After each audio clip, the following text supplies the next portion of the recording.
Men chatten der, da? Åja, sånn du Kom tenker den chatten på? der. Ja. Ok, vi starter med den. Men chatten der, da? Åja, sånn Hva du kom den tenker på? der. Den her er jo helt VM i bredde. Ok, vi starter med den. Ja, det er noe weird som har skjedd. Trykk på men chatten der, da. Åja, Hva kom den på? der. Den her er jo helt Ja. VM i bredde. Ok, vi starter. Mute den, sånn at det ikke høres dobbelt. Chat kun for følgere, det er jo litt bredde å ha på. Ja, det må vi jo. Det er jo Jon Ludvig som har modda, ikke sant? Han har skrudd på det. Ja, så- Det er jo så dårlig. Ja, jeg vet det. Han klaget jo på at det ble så mye spam. Åh, ja. Ja, det var i hvert fall ikke subs, så det går fint. Det sånn. Det hadde vært mer krise hvis det var bare for subs. Ja, ok. Yes, boys. Yes, Then we're live. then we're live indeed. And I've already wasted a lot of time in the first game. So, but I have a good position. And I think Norwegian speakers can already... you can take on g4, but I take on c5, so it's fine. Norwegian speakers, I think, can already sort of guess the theme that I'm going to be following today. But I think you'll all pretty much get that soon enough. In about 20 to 30 games, they'll understand. I think so, indeed, yeah. This position is not that bad. Obviously, my king is a bit of a worry, as I think it's gonna be throughout the day. Maybe knight e5 is a problem. Knight d4. There is bishop c5. I think that is one of those problems that I'll deal with it if it occurs. Bishop g6 is not a major worry. Now I go rook d1. And yeah, probably shouldn't take on... So I'll go rook g3, trying to go king g1, and here I think I'll just sack the exchange. So I have a good knight in the center, and some decent as I said, central control and well-placed pieces. Probably bishop h4 there was more critical. Now I feel like I have relatively easy play. I have moves like knight to f4, I have b4. Lots of good stuff. Don't know where the 2886 rating is from. It's a little bit funny. I never actually had that rating. Oh, maybe it's a blitz rating. Maybe I'm being very, very, very silly. Yeah, that's your blitz rating, I think. I don't even know. It's such a long time since I played over the board.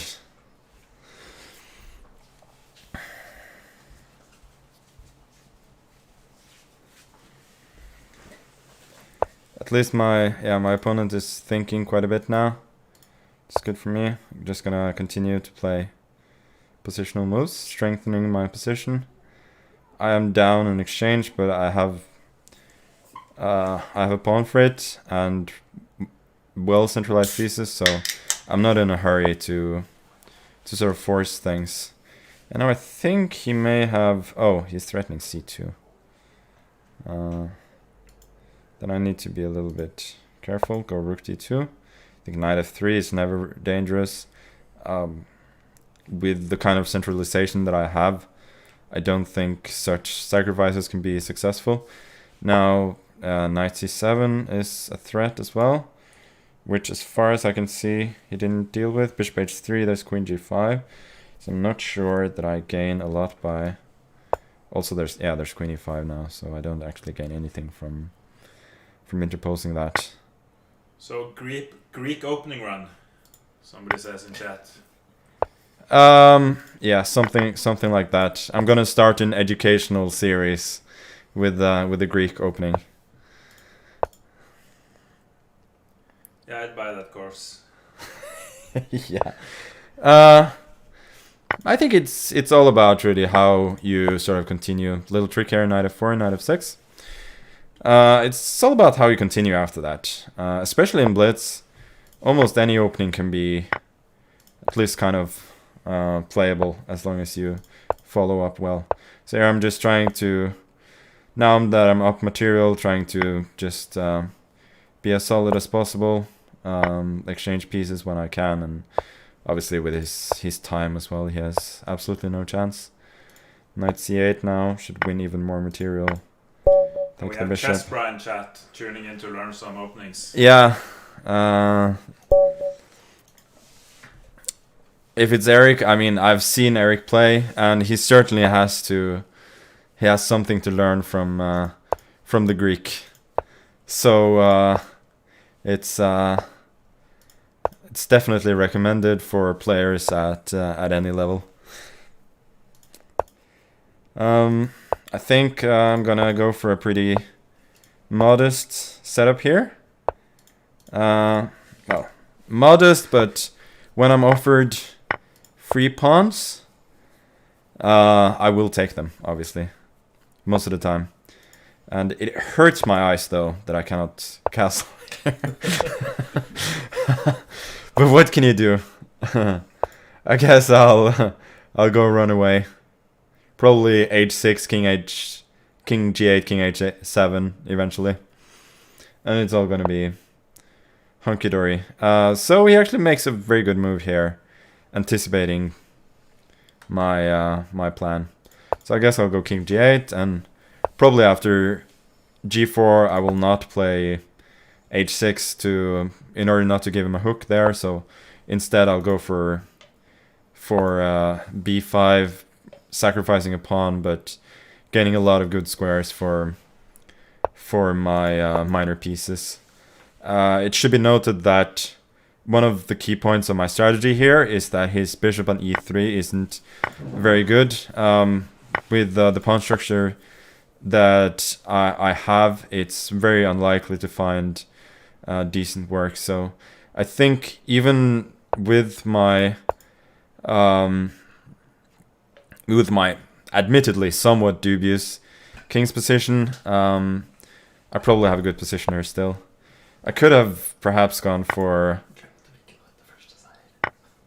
bare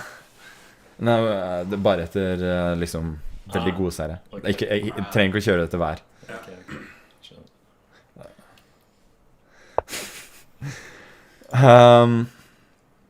And also I think this is, after all, as somebody pointed out, this is an instructive speedrun.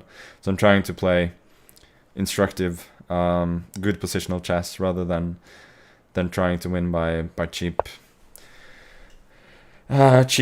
tricks. I will now open up my king side a little bit, but I do believe that activating the rook outweighs that, and I'm still very, very solid on the king side, so this should be fine.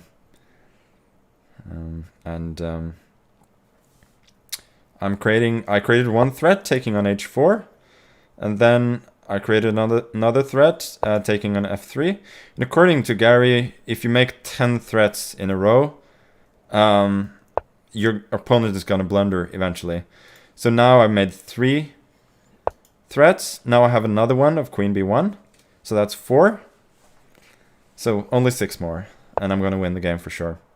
Well, he evaded this one. So the counter is still at 6. Oh, and here we go.